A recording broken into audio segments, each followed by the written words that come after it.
Begins. Imagine this. What if every day your time reset and you were stuck in the same day? What would you do? At first, you'd probably feel like the luckiest person alive, able to do anything and get away with it. You'd spend money like crazy because, after all, it would all reset in the end. You'd start seeking thrills in crime, gambling, and things like that. You wouldn't need to worry about consequences, but it would quickly become frustrating knowing that everything you do gets reset. Our protagonist, stuck in this endless loop, desperately wants to escape this life. He's tried to end it all countless times, but it's not that simple, is it? No matter what he does, he always wakes up again at 7 a.m. on July 7th. And today is the day he has lived for 1,000 years. The girl sitting beside our protagonist thinks he's just making things up, so she says, "Wow. But did you need to invent such a crazy history just to chase a girl?" She shakes her head and adds, "Well, who would believe such an absurd story anyway? That tactic is old." But our protagonist stands firm and replies, "What I said is true. I know almost every language, every skill, everything from cooking to top-level massaging. Just name it." He then turns his head toward the girl and adds, "You must be wondering why someone of my caliber would even bother hitting on you. Well, it's because I'll wake up tomorrow back to today. So, if I sleep with you or do anything else, it won't matter." As he says this, the girl's expression shifts into something strange, probably thinking he's some kind of creep. The girl sitting beside our protagonist, clearly skeptical, pulls out her phone and texts her female best friend, asking her to come rescue her from the situation. However, the protagonist, who has lived this same day for 1,000 years, doesn't miss a beat.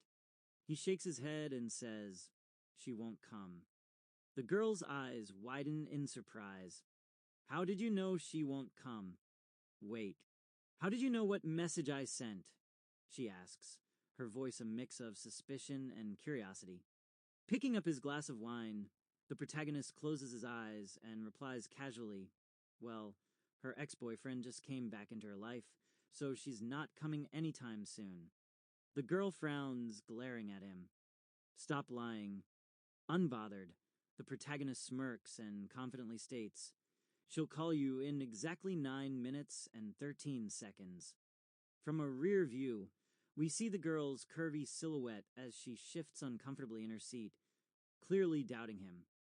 "I hope so," she mutters, slowly standing up. "If she doesn't, you're dead," she says, her tone sharp. As she starts to leave, someone bumps into her. She turns around to see a man with a cigarette in his mouth. The guy grabs her hand and smirks. "Hey, beauty, you just hurt me. Drink with us and I'll forgive you," he says, his expression oozing with sleazy confidence. "Who are you?" "Let me go," she snaps, her voice trembling slightly as fear flashes across her face. "Don't be like that. Let's have some fun," the man insists, gripping her hand tighter. Suddenly, the protagonist intervenes.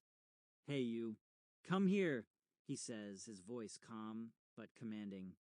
Instead of complying, the man narrows his eyes and flicks his cigarette at the protagonist. But to his shock, the protagonist easily dodges it, barely moving.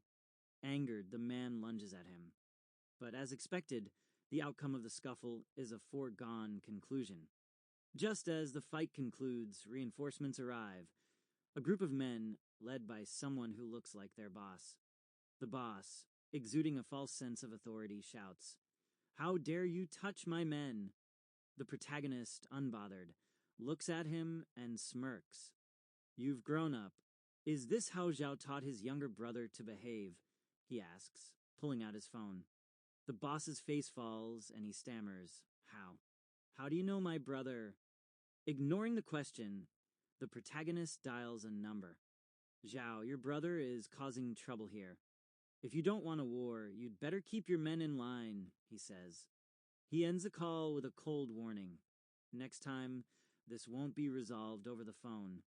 Tossing the phone back to the boss, the man catches it with trembling hands. I'm sorry. I was wrong. It won't happen again, the boss pleads before turning to his men.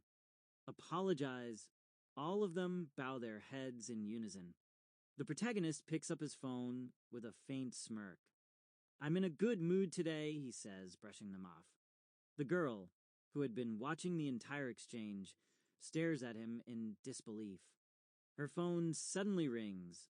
Checking the screen, she answers and hears her friend on the other end. Hey, sorry I can't make it to the club. My boyfriend came back, so I'll take you to dinner tomorrow instead, her friend says. The call ends, and the girl slowly turns to the protagonist, her face frozen in shock. That's impossible, she mutters. It's not impossible, he replies coolly, walking past her. Come with me.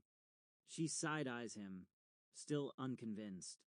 I still don't believe you, she thinks as she follows him to the parking lot. When they reach a car, she asks, Is this your car? He shakes his head. Nah. You stole it, she accuses, crossing her arms. It doesn't matter. It'll be back where it belongs anyway, he replies nonchalantly.